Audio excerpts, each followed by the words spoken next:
Hello, this is Storytime with Aaron. I'm Aaron. I'm also the current incarnation of Archangel Raphael.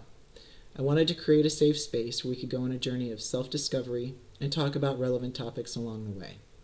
With the amount of information that's out there right now and the dualistic nature in the response, I thought it best that we have a space where we could all contribute and feel like we're moving in a healthy direction. These videos are intended to benefit animals, humans, creatures known and unknown, aliens, whether they be from outer space or from this planet, and all the energies we coexist with, and that dark, light, elementals, whatever you want to call them. These videos are legitimately for everybody. It's just up to you whether or not you'd like to receive the information. I will be sharing things that I've been previewed to by source, and my hope is that you will contribute what you feel like you can as well. So the first 3 videos are going to be a 3-part series, just with a brief introduction on my life and some of the experiences I had that led me to the realization I mentioned earlier. I've segmented things by age, or grouped them by age, and the memories might not, or the age of the memories might not be exact, but I'm going to do the best I can. So to start, I grew up in the Midwest. I had a pretty blue-collar, basic American suburban childhood. I was an artistic kid. I played soccer. I was a goalie. I was also a skateboarder. I'm the eldest sibling of 3. I have a younger sister that's 2 years younger than me and a younger brother that's 2 years younger than her. I have 2 amazing parents. My dad is known for his sense of humor, which often dads are. He loves to dance, and his taste in music is Motown and the oldies from the 50s and 60s. My mom went to Catholic school when she was younger. She's also, or was also, an artistic kid, still artistic to this day. And her taste in music, well, she has a very loud laugh. Her taste in music when I was growing up was 9 Inch Nails, Depeche Mode, Metallica, and in the last 10 years, she's been listening to country. So that's kind of a basic background on the family. So the memories that I have, we'll start from age 1 to 6. I only have about 2 memories from that time. The first is having a crush on my babysitter. I think I was about 4. And the other memory was of a disagreement my parents were having. It was nighttime. I'm sure I was supposed to be in bed. But they were in the dining room, and I came out from my bedroom. And as I approached the both of them, I could see that my dad was raising his voice at my mom, and my mom seemed collected emotionally, but what she was saying seemed to be upsetting my father. So I'm not sure if I was told this or if I remember saying this. I'm sure it was something that I was told, but apparently what my response was, and this is just to kind of give a background on who I was as a kid and how my spiritual development happened. So a lot of these things I think most of us, or a lot of us, can relate to. But apparently I turned to my dad and I said, "Dad," or "Daddy, stop yelling at Mommy." And I turned to my mommy, or my mom, and I said, "Mommy, stop saying those things to Daddy." And so there was a clear, at least how it was presented to me, is I had a clear understanding of what both people's energies were, or their how they were participating in the disagreement, and was probably trying to be some sort of peacekeeper. And I'm still that person today. So, but anyway, so that was about age 4, and then my parents ended up splitting or separating when I was 6, and my dad moved out of state, and I was very close to my dad, so that was a hard hit. My mom put me in child therapy, and the therapist asked me to draw how I felt at that time. And the drawing was of my mom in front of one house. It said "Mom." I think this was done in crayon or something. So there was the house, and then there was this cliff. And then I drew another house, and I drew my dad in front of that house and wrote "Dad." And there was another cliff there. And so there was kind of like these 2 cliffs and this void in the middle. And then I drew me with outstretched arms to each parent dangling over this void. So at age 6, that's where I was emotionally around this situation. Most of my personality, I feel like, came from watching cartoons. I loved to build, played a lot of Legos, was obsessed with box forts, and I didn't want to just build the box forts where if it had a second floor, I didn't just take the marker and go, oh, there's a second floor in this thing. I would insist that it be built on something stable, like a coffee table, so my brother and sister could access the second floor, and it was actually a usable second floor. So was obsessed with building. I climbed a ton of trees. If I was outside, I was up a tree. And I would build these little, or put pieces of plywood and make platforms and kind of like the little three-pronged sections of the tree, so I had spaces where I could sit. So a lot of building. I think my main focus as an older sibling was to make my brother and sister happy. I would try to make them laugh constantly. This is age 6 to 10, so my parents ended up splitting when I was about 6. But around 8 years old, my mom, she used to tell us before she had something serious to talk to us about, that we needed to sit down. Sit down, I need to talk to you, was I think what she would say. And there was this one time where I went to the dining room chair and stood on top of it and looked down at my mom when she said, sit down, I need to talk to you. And I stood up on the chair and I looked down at her. I said, well, how do you feel if I'm talking to you from up here? So I think she just forgot the argument at that point, or the conversation. She just laughed and brushed me off. It's okay, honey, just go, whatever. But I don't think anything came of that conversation, is basically what I'm saying. But around this same time, I started having some strong feelings about church. My mom's parents were heavily Catholic, so we would go to church every Sunday.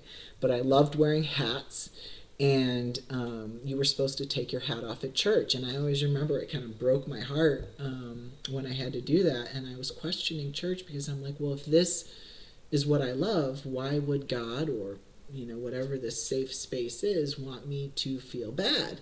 And I think I was at the local library and found a book on Buddhism, and I don't remember, reading much of it. But in taking a quick glance, I came home and I think I asked my mom, or we were at the dinner table, and I asked my mom, why would an all-forgiving God condemn anybody to hell? And she's like, I don't know, eat your dinner, type of thing. And then my response to her was, I think I like Buddhism. She said, as long as you have something to base your morals off of, and are a good person, I'm fine with whatever, but we still need to go to church every once in a while. So as a kid, being overly creative, I would heavily participate in class, was often the teacher's pet. I wanted to engage with people, wanted to raise, you could say raise the vibration, or just raise the collective in general around intellect and creativity. But when it came to doing my homework at home, I often rushed through it, and I wouldn't get very good grades on my homework. My mom tried to help with that as much as she could, but raising 3 kids with my dad out of state, it was difficult to, I'm sure, get into all the intricacies of what, the reasons behind I was struggling with my homework. But anyway, regardless of that, I remember the topic Egypt came up, and I was insistent on bringing home the little packets and everything that were supposed to be done in school, and brought home as much information as I could so I could teach my brother and sister about Egypt. And so that comes into play later. A lot of these things I feel like are just sort of bookmarks to or puzzle pieces to the giant puzzle you put together later. So, and to this day, I don't remember all the details about every deity and the timelines. I think for a lot of us who are trying to walk the spiritual path, and we are all spiritual, and we are all We all have a path or multiple paths. Um, and that's different to say if you have a specific destiny, but there's always, if you turn a corner, there's always a way back to your destiny, or there might be multiple paths you can take because, maybe you don't have a specific destiny, but you have multiple potential realities that you could step into. And so I think when I say walking a spiritual path, I mean paying attention to walking some sort of path, because I think some of us, there's a quote that as children we believe the world that's presented to us, and it could be a survival thing. But I think for a lot of us, and I did it for a good amount of my years, we try to do what society thinks is best or what our parents think is best. And then some of us start to resist. Most of us probably start to resist it on some level. And I became aware at an early age that I had some sort of inner dialogue or compass that was leading me somewhere, but I didn't know it was spirituality at that point, at a young age. But anyway, so I was questioning the church. I said, I think I like Buddhism. I was, into the Egypt thing, struggling with homework, and that shifted into maybe around age 8, this overwhelming sense of sadness, which even felt like obligation. And this obligation I could describe as feeling like my heart was supposed to save the world. I think, again, as a kid, you are love. You want to receive love and you want to give love. So if you don't see that happening around you, you want to change it. It's a very natural feeling for any kid. This sense of obligation to fix the world, or that more specifically, that I had a role and a job, and it wasn't that me personally had to figure out a way to save the world. It's that whatever was in my heart was going to save the world. And it's very weird to have that feeling growing up, and I don't know if I really defined it as that. All I knew is that it was such a big feeling, that it was overwhelming me, and I was very protective when anyone tried to change the frequency of my heart. Even if I was going to take a hit from society or the outside world, I would take that hit rather than change the frequency of my heart, because if I changed the frequency of my heart, that meant the world was going to fail. These are the feelings that I was having at age 8, or starting to have at age like 8 and 10 or whatever. That led to heavy contemplation and isolation, feeling that I had all these feelings to process, on top of going to soccer practice, going to school, and whatever. It just started to get heavy around age 8, and then around age 8 and 10, and I've grouped this age group from age 6 to 10. I started going outside a lot and looking at the stars, and I think a lot of us have fond memories of looking at the stars, or get this kind of sense of home, or that is maybe more real than some of the things that we're digesting here on Earth. There's a lot of profound feelings we get when we look at the stars. I think we can all relate to that. I would get this, just from my experience, I would get this feeling like I was communicating with the stars, or like that there was some sort of interaction that I was having, and then I'd go back into my house and be in that world. So that kind of started happening around age, maybe 8 to 10 or whatever. So this is grouped from age, we'll just say 11 to 16. I wrote 12 to 16. I don't know where 11 went, but we'll say 11 to 16. So around age 12, this overwhelming feeling of sadness turned into depression. The feelings were so strong that I was no longer feeling them just at night, or sometimes throughout the day. I was feeling them from when I woke up to when I went to bed. And when I was at school, I was, physically present at school, but mentally was not present. Again, I was creative, and I was also an athlete, so I was doing well in art. I was participating in class.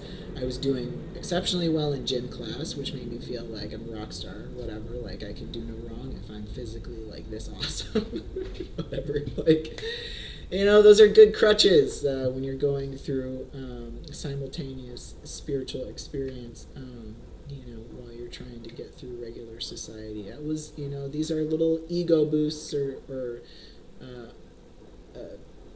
shields, you can call them.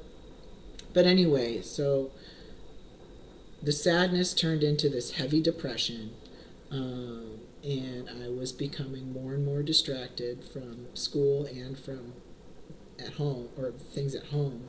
When I was younger, I would focus more on my creativity, like building the box forts, climbing the trees, making my brother and sister laugh. I was still a creative person, but now the majority of my personality was contemplation. And yes, and I think I'm restating this, but I would still participate, building Legos or making jokes, but it was more in between the contemplative personality that I was embodying. And so my mom decided to put me into therapy like she had when I was 6 years old. I had been out of therapy for all those years after age 6. But so she first put me in talk therapy. And by the way, I heavily believe in therapy. I think it's really important to have a space where you can share your feelings. I think it's just about having the right space. For me, I went to see a couple counselors, and having the overwhelming feelings in my heart that I was having, well, there are mental feelings and there's heart feelings. So I used to tell the therapist that I feel like I have a racing mind, that there was just constant information, coming into my mind, and most of it was around human behavior. And if you come from a home that has had disagreements, or one of the family members is no longer around, whether by choice or not by choice, it can make you have racing thoughts or question a lot of things about life and why people are the way that they are. So you can, it could be a survival thing. But I mentioned that I had a racing mind and then this overwhelming feeling of sadness. But I didn't really talk about my heart in that sense. But I think what was happening is when they would try to get to the bottom of it, they would be taking notes and asking me questions, but I didn't feel like it was a heart-centered kind of space.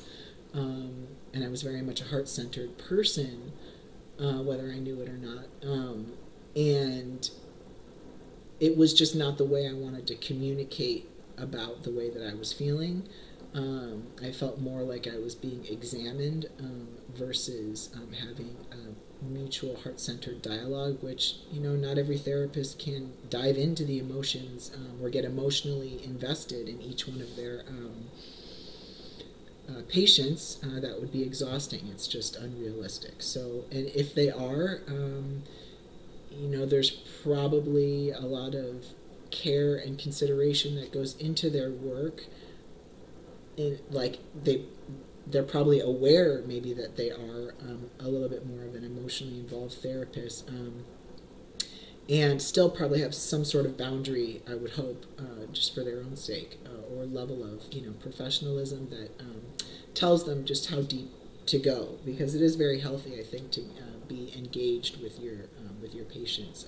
But again, you can't treat every patient like they're your own mind, because then you would never see your way out of that. So it's not that these therapists weren't doing a good job, it's just that it wasn't the space that I felt I wanted to share my feelings, because what I had going on was more heart-based, I feel, and more spiritual, not so mental. And I think maybe a lot of people, we could almost say everybody, that's what everybody's going through.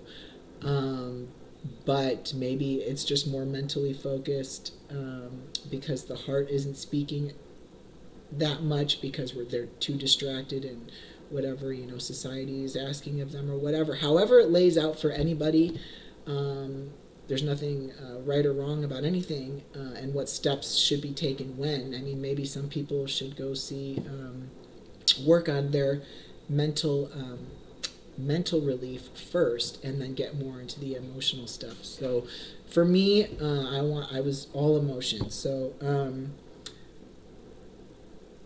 the feeling examined, and the person taking notes and then asking me a few questions throughout the process wasn't the way that I wanted to go.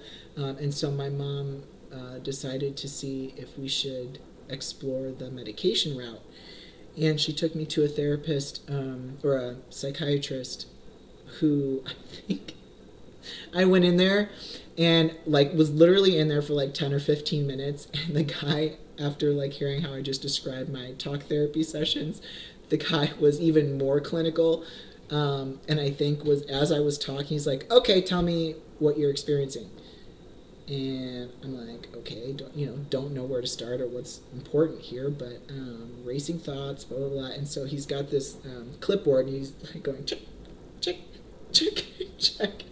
He closes his little thing, and he's like, okay, I think I know what we need to do. We need to put you on Ritalin, and I think he mentioned could be on this the rest of your life or something, but it'll help you focus. It'll help get rid of the sad feelings and the not, being able to participate in school or whatever, the imbalance or the up and the down feelings and all that, so the racing thoughts. It'll help with all that.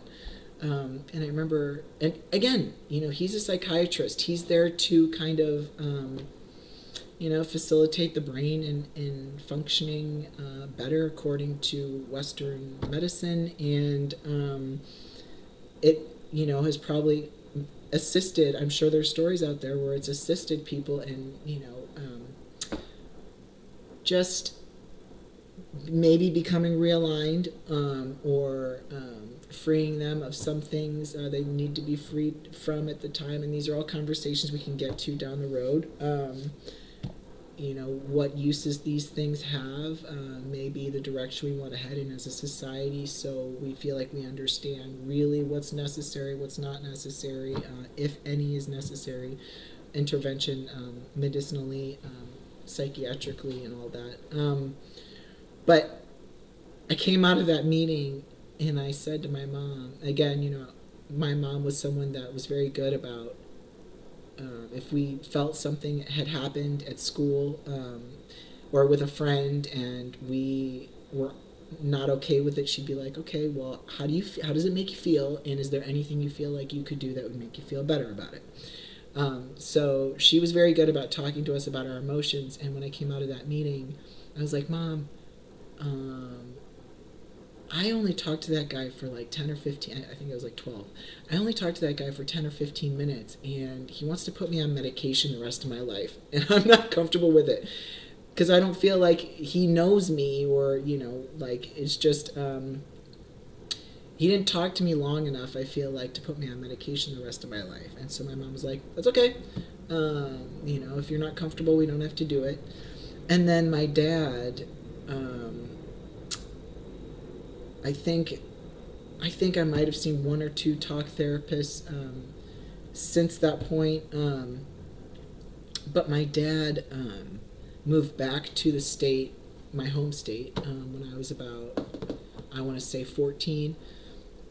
And he had seen a spiritual therapist, and she was a licensed therapist, but she had this spiritual retreat at her house once a year, and was always burning incense during her therapy sessions. I think I went to like 2 of my dad's sessions, and she had incense burning. So she was very worldly, but also educated on psychology.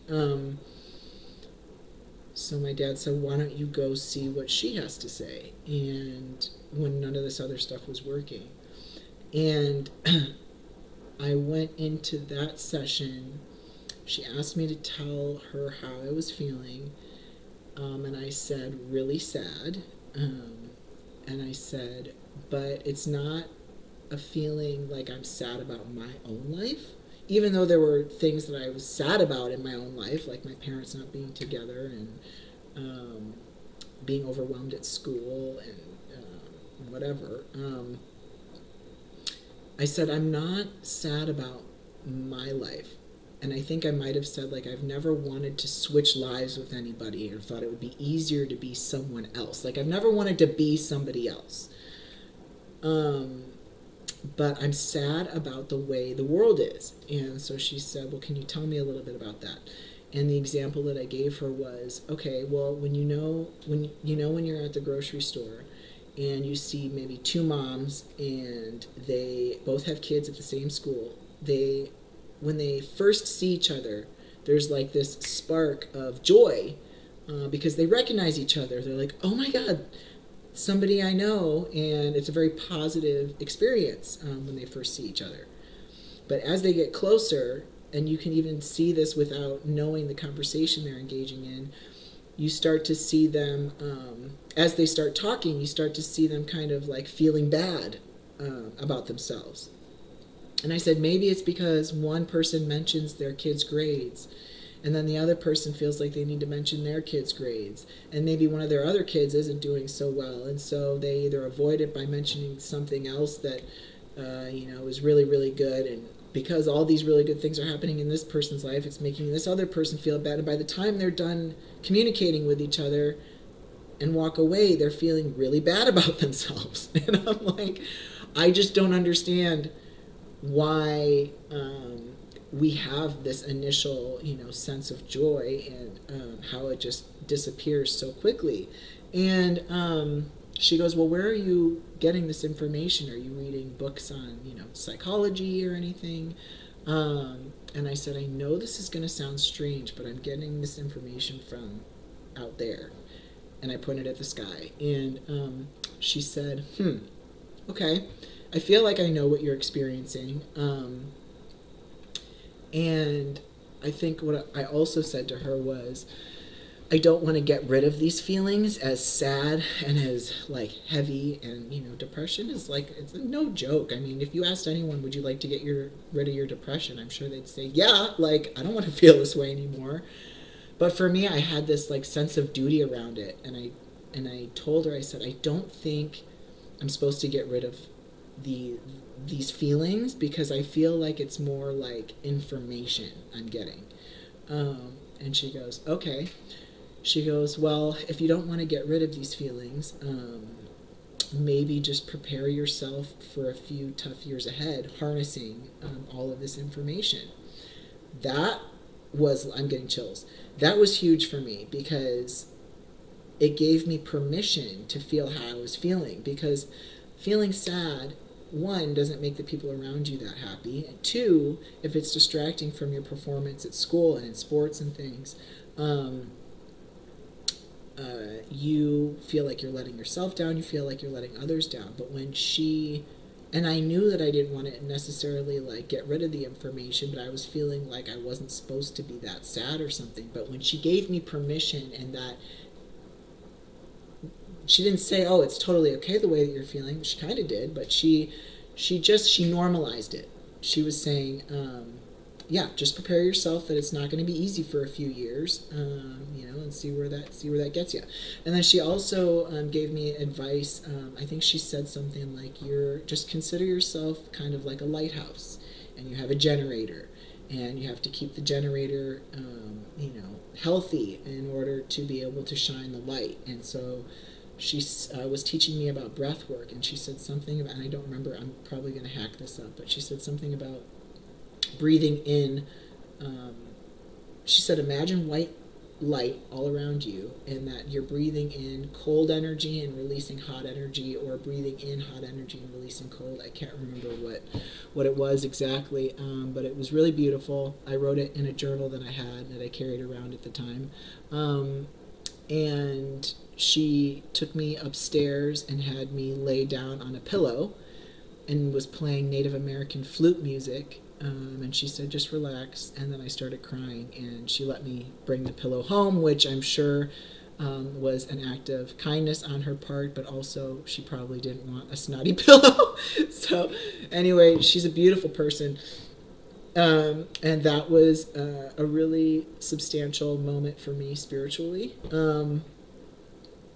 So that was, let's see, what else do we have here? Okay, so this is age 12 to 16. That was around age 14. Um, Again, my dad had moved back to my home state, and so I'd go see him after school, I think every Wednesday and Friday or something.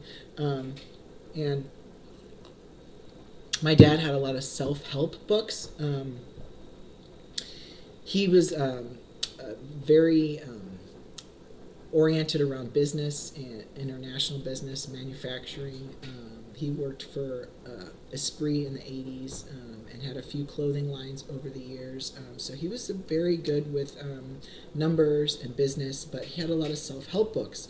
And when I was talking to him just about this religious, spiritual kind of contradiction, or just trying to communicate existentially on some level, he said, I want to show you a book, and it was called Conversations with God. And it was about this guy that started asking questions and receiving answers, and so he would just write the answers down and he turned it into a book. And my dad said, you don't need to go to church to have a relationship with God. And of course the God word made me feel like I was being religious.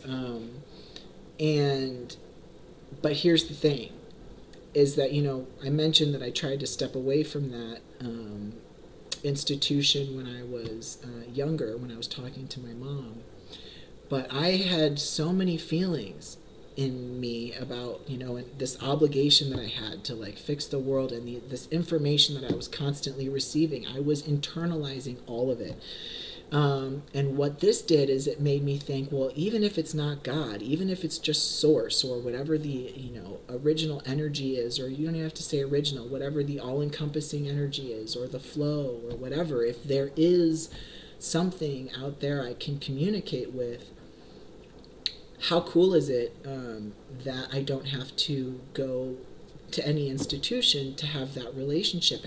Maybe I could start talking to whatever this energy is, or maybe I could start talking to the universe, and actually like kind of have like a back and forth or whatever. So that made me feel like I had an outlet. So that was cool, being introduced to that book. That was another spiritual milestone. And again, well, I mentioned with the Egypt stuff, or I mentioned the Buddhism book that I had only probably read like the first couple of pages, that I didn't read like the whole book that I had come across. A lot of the books over the years that I've received, I've only read the first couple pages of the first quarter or something, and then I'd get inspired, and it would trigger a lot of these internal thoughts that I had, and I would want to either journal or write poetry or whatever. I did a lot of oil painting at one point. But anyway, so I didn't end up reading that entire book, but I did start having an internal dialogue with the universe. Right around that same time, I remember noticing, or not too long after, that I lost one of my hoodies, and I said to myself, knowing that something was probably paying attention, and again, when I was younger, I knew I was talking to the universe, that information was coming to the universe, but I didn't know that I was having a dialogue with the universe. And then, so when I started to intentionally have a dialogue with the universe, this thing about the hoodie came up, where I was like, well, I can't be upset knowing that Santa's watching, or someone's watching, whatever. I was like, well, I can't be upset that I don't have this hoodie that I'm missing of mine, because I have somebody else's hoodie right here and I haven't returned it to them yet. Don't know if I made an effort to not return the hoodie, but I think the idea is that I didn't really want to return the hoodie, or like I wasn't being proactive about returning it. And so then I noticed that feeling, and I was like, ooh, that doesn't really balance out right. And so that's when I kind of started noticing the karma thing. And it's not that you tally, oh, I did this, so I deserved that happening to me, or anything like that. It's just it's hard to point a finger, or it's hard to feel bad about something if you feel like that's what you're giving to the universe. And so you get what you give is another quote. So that was a profound moment where I noticed okay, so that's how that, might work, or that's how I need to think of things. It was just kind of like an internal feeling that I realized. Um, that so the hoodie thing happened probably around like age 16. Again, I began oil painting, um, um, writing poems, um, also along with going outside to look at the stars, I started watching a lot of thunderstorms. Thunderstorms. My dad, sorry, there's a little foot thing here. My dad had this carport, and where you pull the cars under, and I would bring this wicker chair outside whenever I smelled the rain. He would leave the front door open because we were on this huge piece of property, and in the Midwest, there's a lot of that, rolling hills and everything. So you can just leave your front door open and let the fresh air in. But I would, when I was in the basement, which is actually, I ended up living with him from age 16 to 18 because I wanted to live with my dad for the last 2 years. I was in high school since he was gone most of my childhood. Um, and real quick on that, my mom and I used to butt heads growing up, and I told her I wanted to live with my dad for the last 2 years of high school because of how close I was to him growing up. And she said, yeah, but if you move, then, maybe we'll lose touch with each other or something. And she's like, right now, like, you and I are butting heads a lot, and maybe it'll make that worse, and our relationship worse if you leave and we don't fix it. And I said, well, how about when you and I are doing better, uh, if it feels like we're in a healthy space, then maybe that's when I can move in with dad or something. And then that time came, and my mom and I were doing really well, and I said, hey mom, and just said, I think it's time, that I go over to dad's house or whatever. She's like, no, like, everything's going so good. But anyway, I just love both of my parents. They're amazing people. And so, she said, you're old enough age to understand, I feel like, what you want. And if that's something you feel like you need, then, I'm sure it broke her heart. But anyway, so I lived with my dad for the last 2 years of high school. But I had a room in the basement, and so when we had the front door open, I'd be able to smell the rain before it started raining. And I'd go upstairs and I'd bring this wicker chair that I have, and I'd throw a blanket over the back of it, and I'd sit under the carport, and the rain would just dump down, and I would sit and contemplate, as one does. I guess if you have a soul like mine, which again we probably all have a soul, not like mine, but we probably all have a deep side to ourselves. It's just how much we pay attention to it. But anyway, so 12 to 16, yeah. So I started watching the rainstorms, and I think that was good for me because this overwhelming feeling that I had in my heart, this existential, journey of discovery that I was on, I felt like, and I think I wrote it somewhere in a journal or in a poem, that the louder the rain fell, or the harder the rain fell, the more that those feelings were at ease. And it was almost like an orchestra, or it's like my feelings had this like flow, or like my feelings were breathing, or like it was it wasn't so contained. It was like an emotional release. The rain was for me, so that was really nice. So I tried to take advantage of that as much as possible, and that was a very positive memory from being at that house. And then I also was doing, a lot of oil painting at that time. Let's see. Oh, so this ends 12 to 16. So I started having an overwhelming feeling that I had to write a book on the nature of reality. I think that's what a lot of these feelings were based around, not necessarily writing a book, but the nature of human behavior and the world, and you could even include the elements and all that, and kind of how it all works together, and then you can bring the study of physics into that. You could bring the study of music, the study of light and sound, and all of it. Like it was like this. I felt like there was this understanding unfolding in front of me, and that I needed to write about it, and possibly create a book or something. So that's 12 to 16. Thanks for bearing with me, guys. We're at 40 minutes. Okay. So there's just two segments of age groups left. This is 18 to 22. So I moved out of my home state.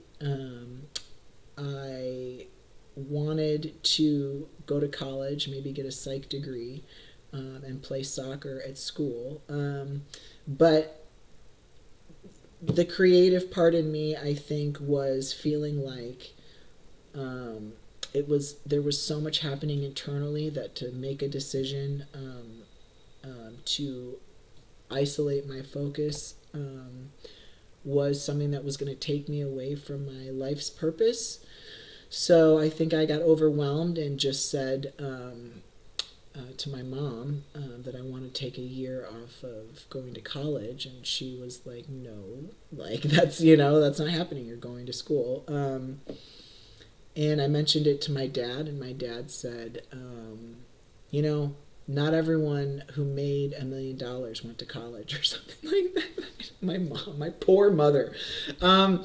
Anyway, it's so funny because my mom would make sure that we were stable, that we felt loved and secure. And my dad was, was a wild man, made a lot of money, but also, experimented a lot with life and was living away from, like I said, my home state for a while, and started some businesses and, explored a lot of different things and explored himself a lot. And so my mom would always say, how was everything? How was school? We need to get you at soccer at this time or whatever. And I'd be like, yeah, it was okay. And if something came up, especially if it was serious, she would take the time. But if not, it was like, okay, well, if we're good, then we need to make sure that we're all, at the dinner table at this time so you guys can make it to soccer or whatever. But my dad being, not the main person raising the kids, whenever we were around him and he would ask us, how are you doing? And I said, I'm good. He would get this look in his eyes like, are you sure? And he had the space to do that. And I think, if you're in a family where both parents have had to separate, there are benefits that come from situations like that. So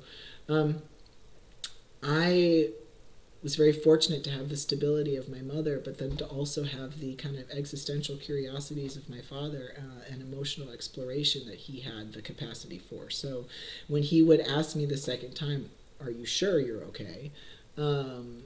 It made me feel like, oh, yeah, am I okay though? And it would help me, it would facilitate, some inner exploration or give me some sort of encouragement to figure that out, or a space for me to feel like I had room to figure that out.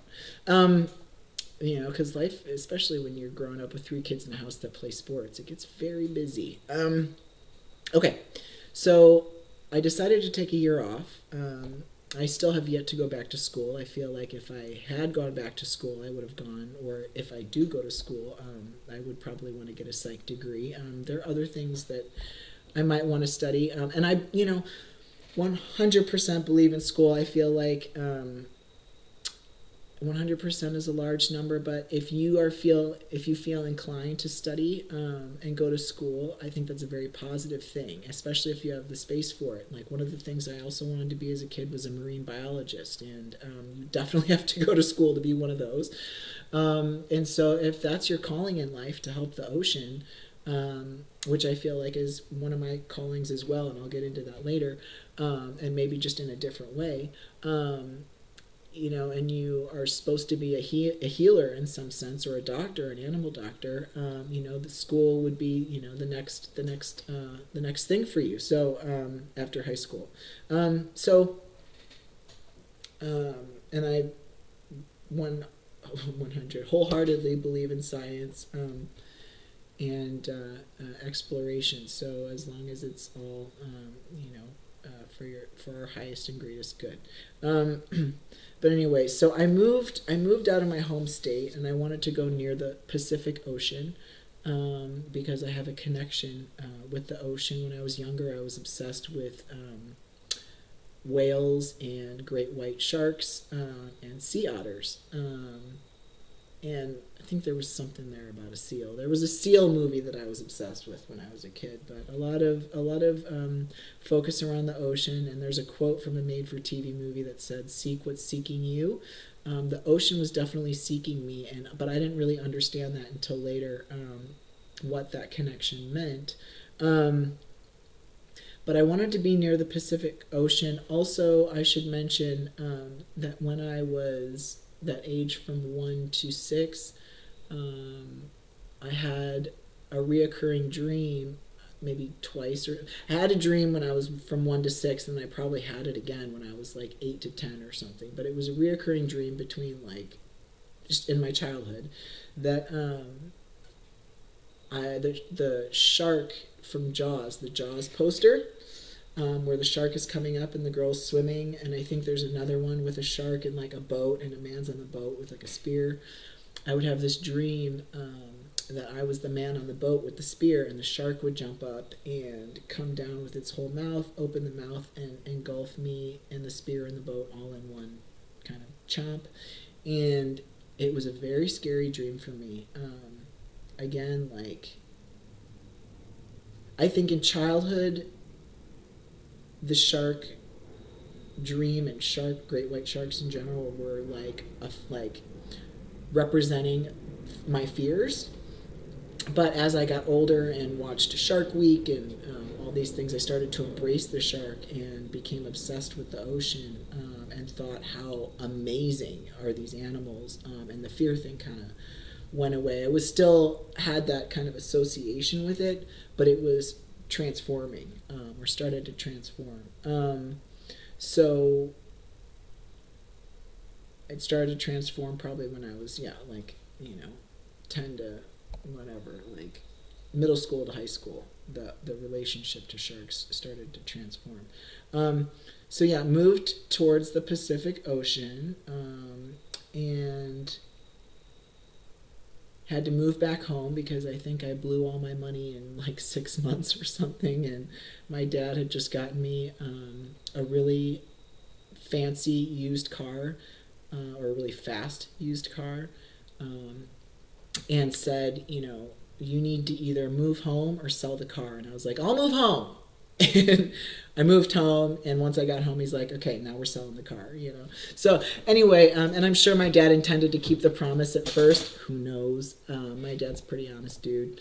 But it wasn't too long after that where he's like, we just need to sell the car and rework all of this. But what I did was I got a job at Blockbuster, when I moved back home. So this is around age 19. I moved home when I was 18, got a job at Blockbuster when I was 19, and had my own apartment and everything in this town that I was working at Blockbuster. Blockbuster was across the street, so I could literally walk to work. It was my first apartment. It was an awesome apartment. And one of the experiences that I had there was a gentleman coming in who, and being an animated person, I remember like my crew, when I was working, we would like be taking the Blockbuster video tapes, and once we, like scan it across the little thing to like demagnetize the alarm system or something, so we could rent it to the next person, I'd close the cover, and then if like the register clerk next to me needed that movie or something, or like if one came in that the person next to me needed or whatever, like we'd like chuck it behind our back and they'd catch it, like maybe in the air behind their back or so, like we were really working it there at Blockbuster. But again, I was an animated person still into those later years. So I'm just doing my Blockbuster thing at the register. And this guy was like, can I ask you a question, or can I talk to you about something? And I was like, sure. And when I had a minute, he did something like, I hope this isn't weird, but this is, I see something about you, and I just came back from this like spiritual trip and explored like the past life stuff, and he's like, there's something about you. I want to see if I can find out more. Do you mind if I put like I'm going to put my thumb on or like his finger on his head, and like his thumb or something with like his hands on his head, and like he asked me if he could put one of his hands like on it was like either my head, my chest, or my shoulder or something. I don't know. But he did, and he sat there for a second, and he's like, that's interesting. And I said, what? He's like, well, you were a warrior princess in a previous life. And so that was a profound spiritual moment, again, like around 19. I didn't know anything about past lives, but what I did tell people, because for years people had been saying, you're an old soul. I would just respond with, I feel like if I'm an old soul, that I've been here so long that I probably only have like 1 or 2 lifetimes left. And I knew nothing about reincarnation. I didn't know if there was a limit on lifetimes, and if there isn't a limit on lifetimes, we can have that dialogue down the road. But I would just basically say like I'm at my last, like I feel like I've been here for that long, where I'm like at the end of my incarnations or something, or have 1 or 2 incarnations left. But still didn't know exactly why I was saying that or what any of that meant. So that was one of my first experiences with someone talking about past lives. And then something else I would also say to people in my teens was, I know that I'm 5'9" and 140 pounds or whatever, but I feel like I'm 500 feet tall and 100 feet wide. And I don't know why I said that either, but I mean, now I feel like I understand why I was saying that. But that's something else that I would just kind of say, just not out of nowhere, but for some reason. So age 22 to 24, this is the last age group from the first video. I transferred from Blockbuster. I saved up enough money at that apartment and working at Blockbuster to be able to move back towards the Pacific Ocean. So I transferred from the Blockbuster in my home state to the Blockbuster out by the Pacific Ocean. And that's when I started experiencing this, MySpace was a thing. And I coined a phrase with myself that I hadn't seen anywhere else. And I think this became like a more common space, this phrase, and who knows, how this phrase became alive in the world today. Certainly not saying I made any impact on that, because I was very much in my isolated world, not putting any of these messages out there. But I remember either writing it on my MySpace or something, but I came up with the phrase with my own understanding, the ultimate truth, to describe what it was that was important to me. And so this was kind of like the phase of the ultimate truth, like what is the ultimate truth? And I felt like the feeling in my heart, or my destiny, or my and I think we all want to understand the origins of humanity and creation. There's been a lot of exploration of that, especially in the last 15 years on a mainstream level. But that's the phrasing that I use to describe my internal feelings, as and I had something on my MySpace that said the truth is out there or something like that. But the ultimate truth was the poetic way that I described what I think I was sensing.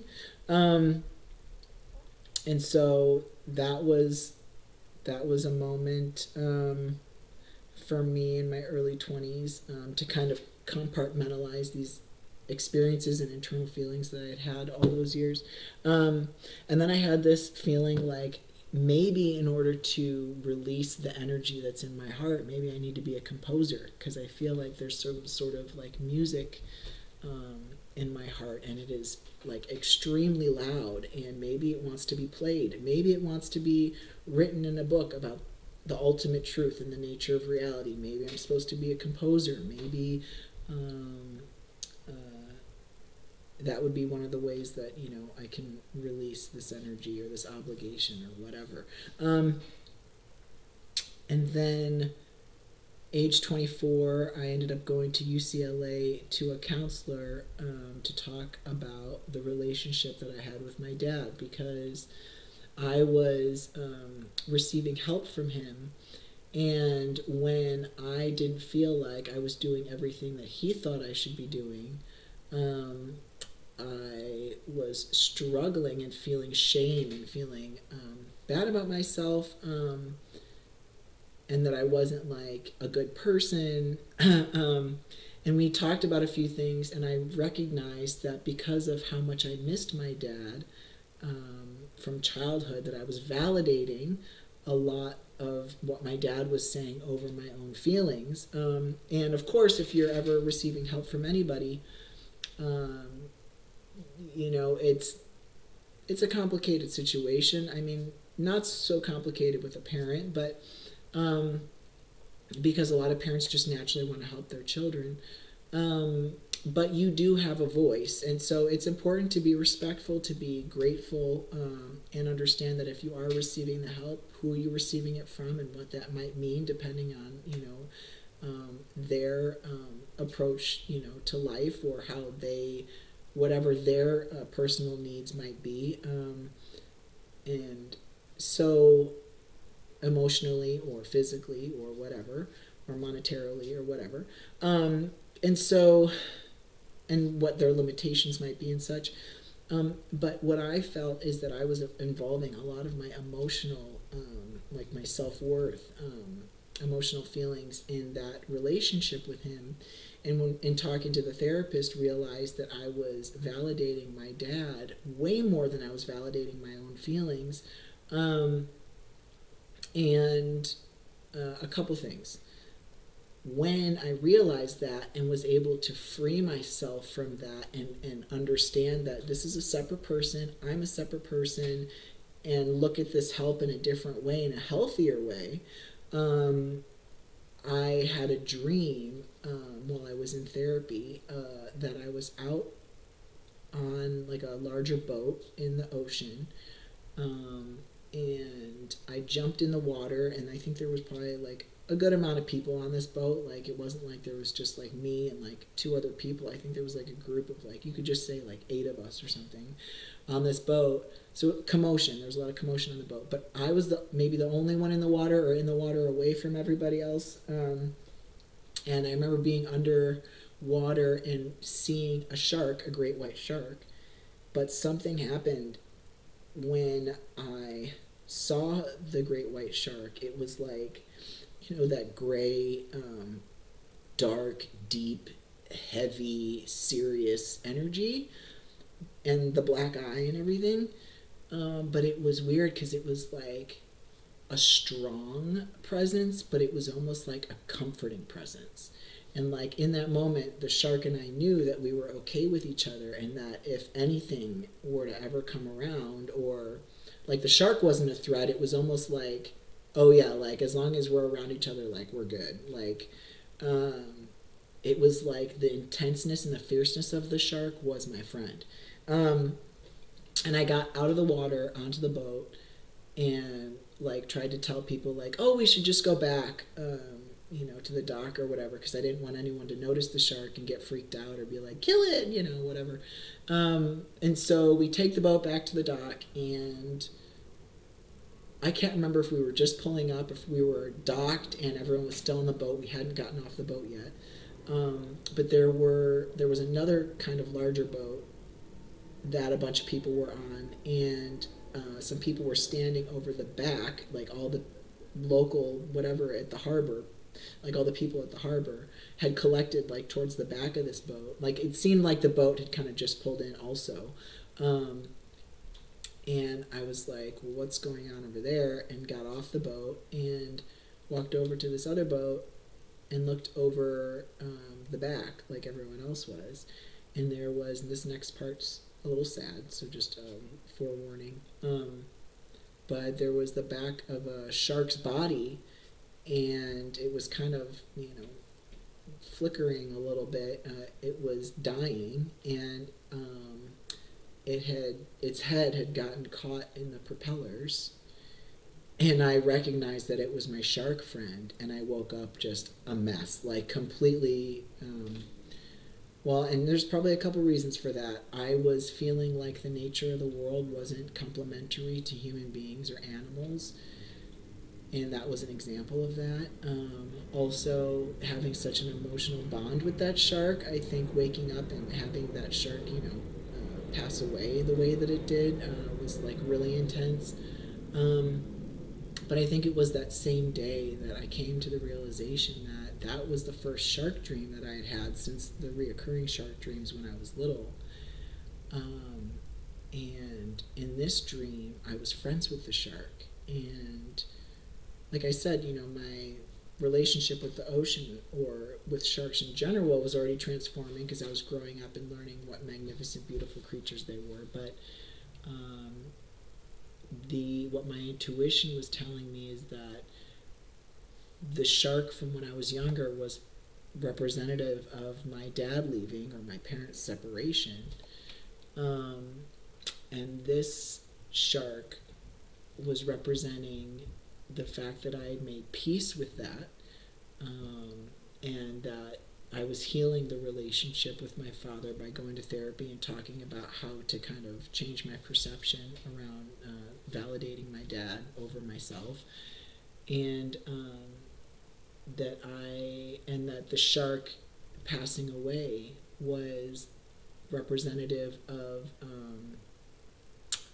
me healing, the trauma over my parents' separation,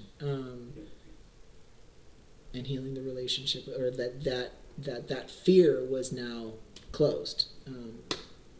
That was no longer that chapter was closed. So the being friends with the shark was not having fear over whatever the separation, and then the shark passing away was telling me that chapter was closed. And it was just interesting that it happened during those therapy sessions around healing my perception of the relationship I had with my father. So that was the first time I recognized why I might be having a specific dream. So that was a profound spiritual moment for me. But we're going to leave the first video there. And I hope you enjoyed it, and we'll see you in the next one.